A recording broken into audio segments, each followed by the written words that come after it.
1-800-CALL-EDF. This is CNN. Who's telling the truth, Governor Bill Clinton or the woman who says she had a lengthy affair with him? Can the Clinton campaign survive these latest allegations? And when does a candidate's personal life become a matter of public scrutiny? Welcome to Newsmaker Saturday in Washington. I'm Charles Bierbauer. We'll discuss the tribulations of the Clinton campaign and the role of the media in dealing with such allegations with CNN national political correspondent Gene Randall, with Newsweek political correspondent Eleanor Clift, and with political analyst Bob Beckel, who managed Walter Mondale's 1984 campaign for the presidency. From Washington, this is Newsmaker Saturday with Charles Bierbauer.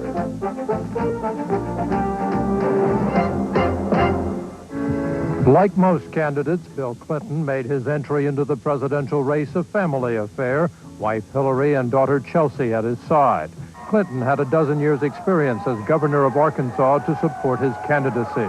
And as New Hampshire's first primary approached, Clinton became the front runner for the Democratic nomination. But a week ago, old rumors of infidelity in the governor's marriage surfaced in the Star, a supermarket-style tabloid which reported details of a lawsuit naming 5 women linked to Clinton. There were denials from some of the women and the governor. This week, the Star is back with more. Jennifer Flowers' account of a 12-year affair with the governor and taped phone conversations, allegedly, of Clinton telling her how to duck questions about the relationship. Ms. Flowers had earlier denied any such affair. Both Governor Clinton and his wife continue to say it's not true. I mean, the charges are false.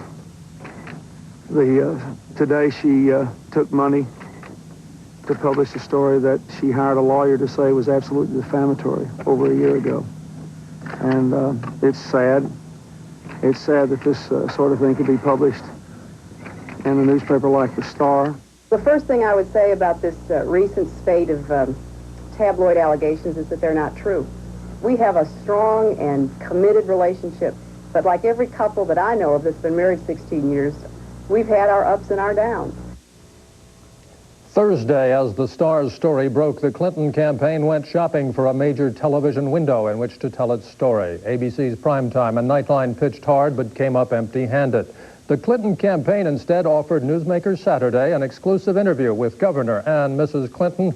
But last evening, Clinton canceled. A huge post-Super Bowl audience on CBS was offered and apparently proved irresistible. We were disappointed, needless to say, but Bob Beckel, let me ask you first. In this one appearance that the Clintons are going to make, vesting a tremendous amount, are the stakes too high? Should they go for a knockout punch, or will it knock them out? I mean, the stakes are the highest I've ever seen in my 20 years of presidential politics, but I think it's one of those gutsy moves that you have to make, because this story was unraveling on them very fast. When it happens to a presidential campaign, the rule of thumb is you've got to get your side of the story out as quickly as possible, minimize the damage, and you do that by getting the story as short as possible. The best way to cut this bleed, if he can do it, is to take it at one big shot like that. All due respect to our show, he'll get about 40 or 50 million people tomorrow night. I think he'll either walk out of there as the most viable Democratic candidate or a guy who's not going to be the nominee. Eleanor Clift, how vital is Mrs. Clinton's role in this appearance? Well, she is clearly his best defender, and she does not come across as an aggrieved victim the way some other political wives have, and Lee Hart comes to mind. And she will make the case that they deserve credit for sticking together, that it would have been the easy thing to do to divorce, and she will acknowledge problems, but they will not get into any specifics. Gene Randall, you've been traveling with the governor. What's the mood on the campaign? Is it anxiety? Is it desperation or confidence? Well, I haven't discerned any desperation, but certainly there is an anxiety there. And there is a recognition that before this campaign can go forward, this issue has to be dealt with. And if you can read anything into the mood of the governor, he seems to be confident that he's going to be able to meet this challenge on Sunday night. And I don't think you could invest any more than he will invest in that program on Sunday on CBS. It's 3 weeks, roughly, to the New Hampshire primary. Many have suggested that Governor Clinton is the front runner. Does this now make it essential for him to win in New Hampshire, to be the front runner? Well, you know, let's remember how he got to be a front runner. I mean, the media really created this front runnership. He has 30% in the polls in New Hampshire. It's probably the softest 30%. Having been in New Hampshire with 37% of the polls and seen it go down in '84, I can tell you it's tenuous at best. The most important audience he's got, though, tomorrow night are the 100,000-plus Democratic primary voters in New Hampshire. They will decide for Bill Clinton. I think Bill Clinton, the stakes now are that, yes, he will have to come out of this, as Gene said, put it behind him, and he will have to win New Hampshire. But I think they're coupled. If he does put it behind him, he'll be very strong, and he will win New Hampshire. Well, the overwhelming majority of people who watch the governor and his wife on television, it will be their first acquaintance with him. And so, in a sense, he is starting with a clean slate. I mean, these various supermarket allegations have really not permeated the rest of the country thoroughly. And so, he has a chance to paint himself in broader terms than these specific charges. And if he does it well, I think his campaign is still, you know, very much alive. He doesn't have to win New Hampshire, but if he doesn't come in first or second, I think then he's been seriously damaged. How does he portray himself, though, credibly? What does he have to say? You sort of alluded to it. Well, I'd like to hear Gene's view of this thing, but in a way, Bill Clinton has said, at least what I read between it, that there was some problems back there. Whether they were indiscretions or infidelity or not, I don't know. My own guess is tomorrow night he is going to say something along the lines of coming open and clean, whatever it is. And I think his wife is going to support him. I think he's going to say, look, we've made mistakes. It was years ago. I want to let the voters decide, but I'll say this. We've now come clean. From here on out, I'm not answering any questions. No more who's, what's, or where's. And I'll tell you, I think he's got an opportunity to put the press in its place, because if he goes before 60 million people and his wife supports him and he's credible about it and he owns up to a little mea culpa, I don't know how the press follows up on that. Well, what's a little mea culpa? Does he say, yes, there was infidelity? If there was... He's already said that, in effect. That's right. I think he is now in a position where he has to deal specifically with the stories that are out there, and he is saying everything is untrue. Now, if he has truth on his side, he's home free. But if he's making these blanket statements, and now the press is going to go out and try to corroborate this woman's story, if he proves to be a liar and he's into the area of cover-up, then he's got problems. But I think the case he's going to make is that there is an unrealistic standard to expect a person running for president to have a blemish-free life when it comes to this area of conduct. And if we had that standard, in my recent memory, probably only Richard Nixon and Jimmy Carter would pass it. You remember at the outset of the campaign, Governor Clinton tried to co-opt questions about his personal life, obviously knowing those questions would come up, by saying, I will not answer questions that begin, have you ever? Well, that didn't work. But you talk about a litmus test. I mean, Sunday night, I think, is the kind of litmus test that he will have to pass, and I think Bob Beckel is quite right. If he gets through that evening in relatively good shape, then he's probably in very good shape for the rest of the campaign. But also, I think he is trying to co-opt what the Star may be holding in reserve, because this tabloid promises now to string this out. And we also, I suppose, can look forward to an appearance by this woman, Jennifer Flowers. He will try to co-opt what there is, what he thinks might be coming, I suppose. But Gene, Eleanor said one thing that he has denied. The only thing I know that he's absolutely denied is the story about this particular woman in the Star. He's never had to answer questions about other women yet, because this is the only one that's actually had a name attached to her. So I'm not so sure when he really has sort of said to us, yes, there probably was some back then. This is the first instance. He's flatly denied this. And I think he can get away with it. Somebody gets paid $50,000 to put a sleazy story out like that. The people don't. Well, he will discredit the accuser. I mean, she did do it for money, clearly, and at one point she was claiming just the opposite. But in a sense, it's the Clarence Thomas defense. It's denial and indignation. But the vote is not going to be held in 3 days, and the press is going to do a lot of checking, and his story's got to hold up against the Let's come back to the point that Bob has touched on here, and that is there are other stories out there, too. This is not the singular case. A week ago, the report dealt with a lawsuit that named 5 women, some of whom have denied that. But is the standard here simply rebutting accusations that are made in the case by Jennifer Flowers, or is it a standard of, is this man Has he been faithful in his marriage, and what does that say about his credibility and veracity? He can't. The problem is he's got to wrap this all up in one package tomorrow night and deal with it. He can't deal with these other 4 women or another 5 women after that. And I think the way he has to, if there's anything to this, and I don't know if there is or there is not, but if there is, I think he can come forward, say that there had been some instances in the past, and put that behind him, because after that, he doesn't have to answer these little nicking questions, which, if he does have to answer them after tomorrow night, this campaign will bleed. I've seen it happen too many times. You cannot survive these little detailed stories every day. One fell swoop, he's rolling the dice, the biggest roll of dice of his career. He will basically restate what he has been saying, that his marriage has not been perfect, that no marriage is perfect. Hillary says the same thing, that there have been troubles in the past, but now he will have a mass audience to address. But Gene, what does he say when whoever, Wallace, whoever, turns to him and says, but you have to answer the question, Governor, have you had infidelity in your past? Doesn't he have to answer that question? Well, or do you think, who cares? I mean, at some point, I mean, I don't know. A lot of news organizations, apparently, in their self-righteous way, think they care. Yeah. Well, no, but we'll wait. Go ahead. You don't think he has to answer that question? I'm not so sure he has to answer that question head on. I mean, I think he has suggested that they have had problems, and I think we can all read into that what we will. Whether he has to make an explicit statement, I'm not sure. I think he's going to tap into voter anger about the fact that a person's private sex life is their own business. And there's a lot of frustration among the public that the press is sensationalizing this, that we're ignoring the real priorities. And I think he's got to reach those people, and he's got to answer a question in an indirect way, as if indeed he did have affairs, would that represent a character flaw? And this is where the indignation, will set in. He'll say, look, we've admitted we've had problems in the past.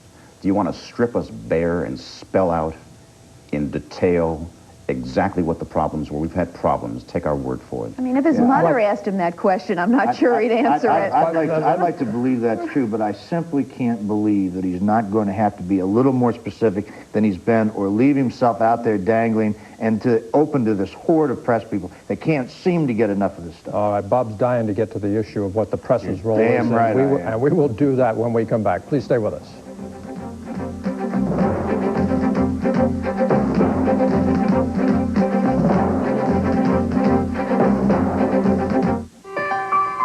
As Nancy Walsh saves for her son's education, her savings and those of millions like her are invested in business. When business grows, our nation prospers and becomes more competitive in the world, which could open up a world of opportunities. And who will be there seeking out those opportunities for you and Nancy Walsh? Merrill Lynch. We're bullish on the future. This dry skin itch, won't anything stop it fast? Lanacane will. Lanacane shuts off the itch like a switch, fast. Only Lanacane cream works on contact with the nerves that cause dry skin itch. Look, Vaseline Intensive Care can't. Jergens can't. These can't. And Lanacane Deep moisturizes too. Helps heal rough, dry skin. For dry skin itch, every itch. Lanacane does shut off the itch like a switch, fast. How does your Genie screwdriver door opener work? A rod that comes down and it connects to the door. You push the button, the rod turns, and the door goes up. I don't have to worry about a chain breaking on this one or anything like that. Genie screwdriver, built for a lifetime. At the Ashby Inn, the secret of our chicken rice recipe is in the rich taste of our chicken stock. Country Inn rice dishes made with hearty country ingredients and Uncle Ben's rice. Taste the country in Uncle Ben's Country Inn. Rice dishes inspired by the finest inns. Grisly murders, drugs and guns, rape and assault. 3 stand accused, a special previewing their trials, Sunday at 7:30 Eastern on CNN.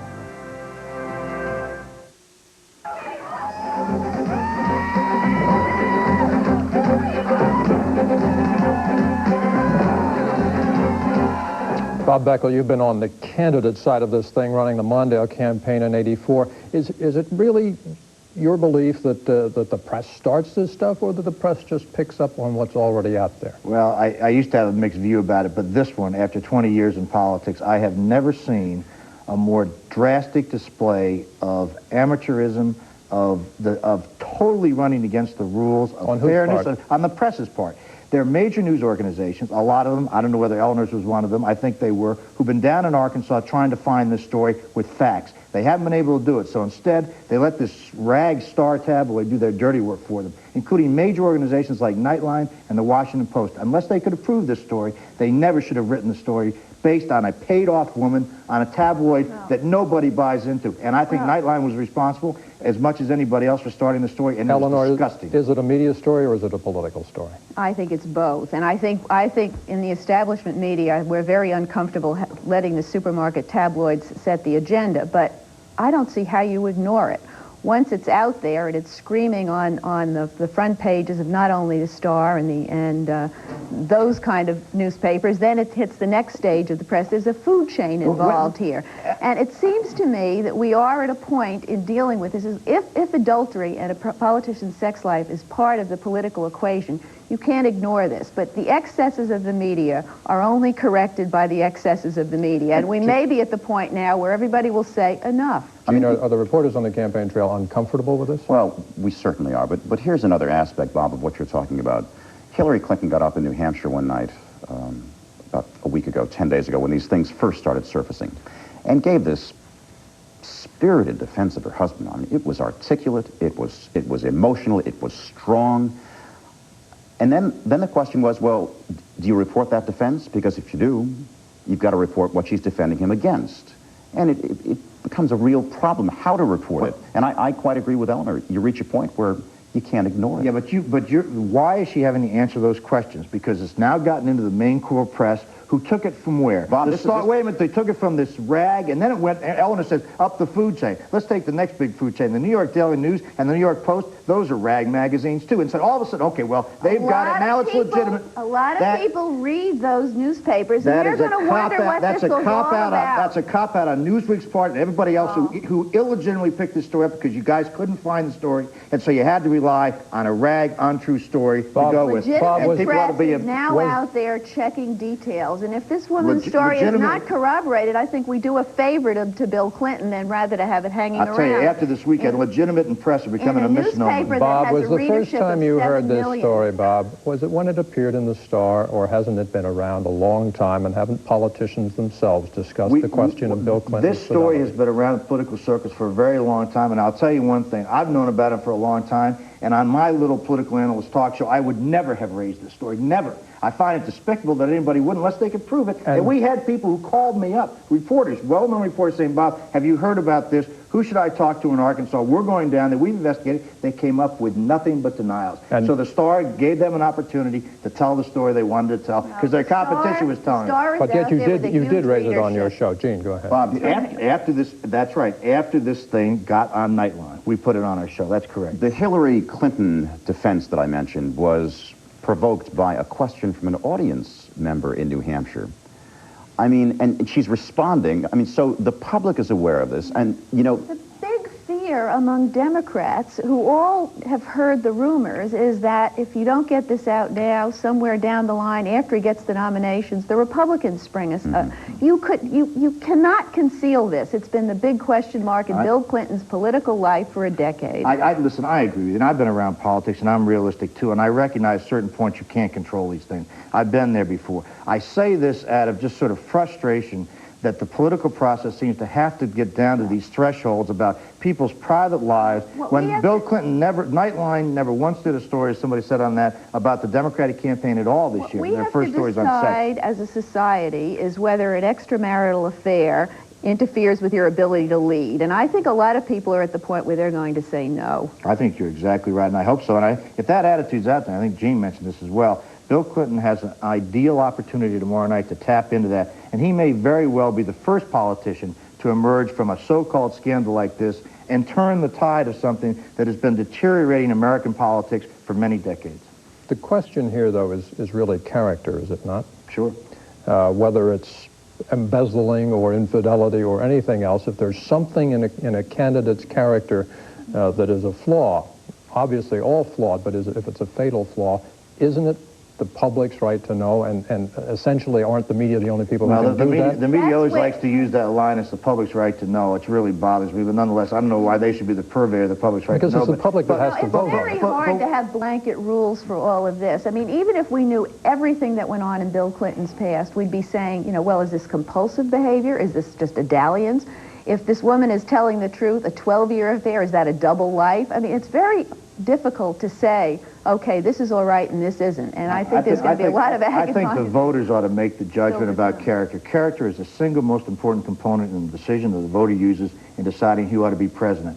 Whether they believe this person's character is a standing that they can live with as individuals, let them make that decision. Put the facts out. Can somebody survive a past infidelity?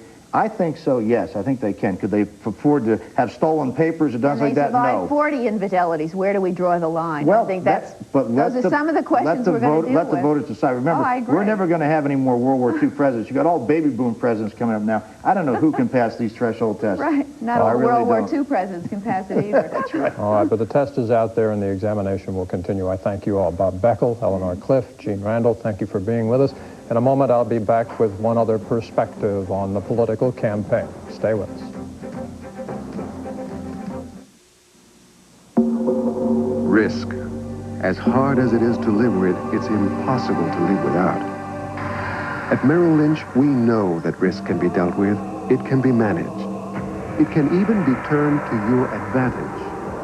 To do that, you need a partner. A partner who understands it and can help you turn a world of risk into a world of opportunity.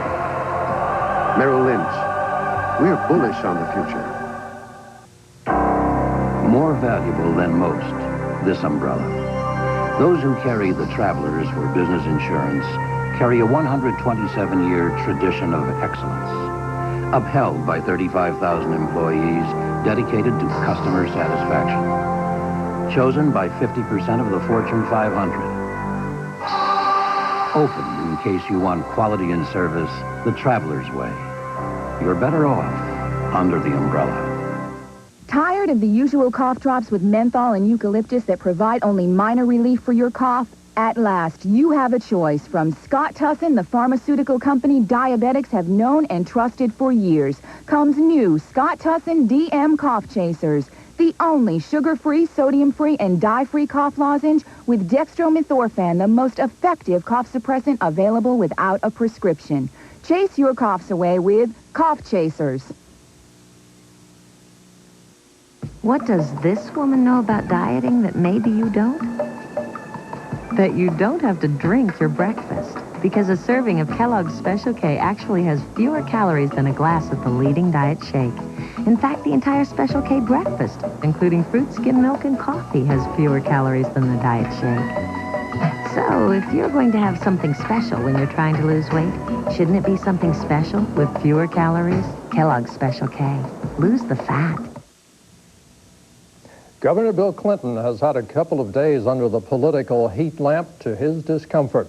Next week, the spotlight will turn on President Bush. His State of the Union address Tuesday night is as much about politics as it is about government. Mr. Bush has turned that light on himself, too, answering most questions of late with, "Wait for the State of the Union. Stay tuned." Well, we'll all be tuned. The problem, of course, is that one speech cannot be a panacea for the nation's problems. The president has created great expectations, which even White House officials admit cannot be met. And what is promised or proposed in a speech always comes out differently as legislation, if it comes out at all. So while Governor Clinton may need to vest his political future in one TV appearance, President Bush probably should not.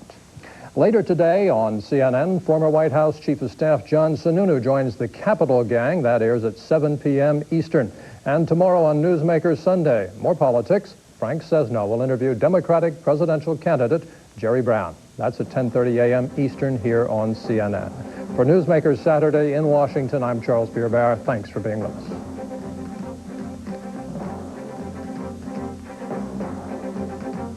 For a transcript of Newsmaker Saturday with Charles Bierbauer, send $4 to Newsmaker Saturday Transcripts, Journal Graphics, 1535 Grant Street, Denver, Colorado, 80203.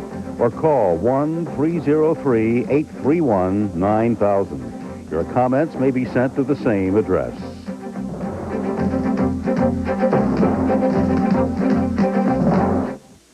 Lots of men have heard about minoxidil, and lots of men have heard about Rogaine. But lots of men don't know that only Rogaine has minoxidil, and only your doctor has Rogaine. For more information, call this number now. If you want to get the complete story about Rogaine with minoxidil, what it does and how it does it, see your doctor or call 1-800-234-8364. Upjohn Information Center. That's 1-800-234-8364. I'll never go back to denture pastes or powders again. Here's why. C-Bond denture adhesive. No other adhesive works like C-Bond, and it holds dentures so tight, so long. C-Bond combines two powerful adhesives into a soft, micro-thin seal that bonds your dentures to your gums, can hold them comfortably all day long. I'll never go back to pastes or powders. There's no messy cleanup. C-Bond is so easy to remove. Nothing holds dentures like C-Bond. You'll never go back to pastes or powders again. New Hampshire's not first in crime or taxes. They're not first in sports or music, but they're first in the presidential primary. And some folks think that makes them first to be lied to. Promises, Promises. Sunday night, 9 Eastern on CNN. Hi, everybody. Want to keep you updated on your weekend weather. Here's Steve Kosch. He does that well. Hi, everyone. Here's a look at the forecast weather map for Saturday afternoon as your weekend rolls on. Some partial sunshine is almost guaranteed here in the northwestern states. We've got some pretty thick clouds now moving through. They should move quickly enough that we should see some rays of sunshine later this afternoon. But then some more clouds begin to advance as yet another Pacific weather system is poised to move in later tonight, tomorrow. Promises some pretty heavy rains in the northwestern areas of the country. Los Angeles and the Southland should be into the 80s once again. Los Angeles had an 85 yesterday, which was tied a record for them. We are going to see a snow band right through the Ohio River Valley today from this low-pressure area as it very rapidly will scoot off the Atlantic coast, leaving behind about 3 to 5 inches there. Yet another Alberta fast-moving storm will move through this area in the next 12 to 24 hours, bringing likewise a few inches of snow with it. Cold temperatures up to the north. Look at the readings for today. Into the single digits, teens, and 20s for high temperatures with some winds. Makes those temperatures feel a lot colder. Most of the rest of the country is above normal temperatures for this time of year, especially Southern California into the 80s. Here's a few cities now in their forecast for your weekend.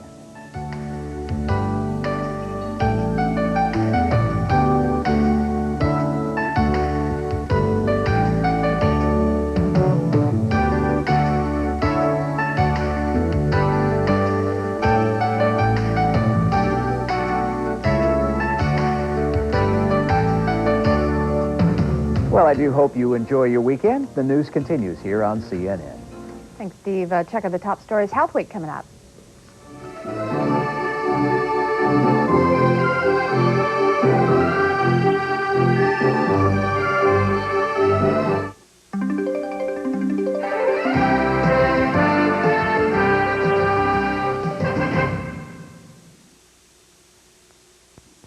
Remember the story of the 3 little pigs? It took 3 tries before they learned to make a house that was safe from the wolf. Well, people have tried a lot more than 3 ways to build houses. First off, most people find bricks are too expensive. So what else have we tried? Well, there's wood, but you know what you have to do to wood every 3 or 4 years, and with good paint at nearly $20 a gallon, that's pretty expensive. To avoid painting, someone invented aluminum siding. That worked until there was a hailstorm or a neighborhood baseball game. Vinyl siding also took a beating from hail. And look out if your neighbor has a fire. Can you imagine having your house just melt? Then we figured out how to make siding of steel. Now, there is tough stuff. Hail doesn't hurt it, never needs paint, and it looks great.